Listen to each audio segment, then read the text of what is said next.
Inilah rekaman momen tank Ukraina keok diburu dan ditabrak drone Rusia. Tank tersebut sebelumnya terekam menembaki benteng pasukan Rusia, namun segera diburu drone setelah beranjak pergi.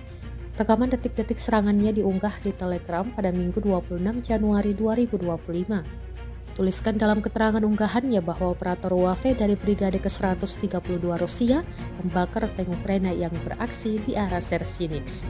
Operator serangan UAV Angkatan Bersenjata Rusia disebut tidak mengizinkan tank pergi begitu saja usai menyerang bentengnya.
Download Tribun X sekarang, menghadirkan lokal menjadi Indonesia.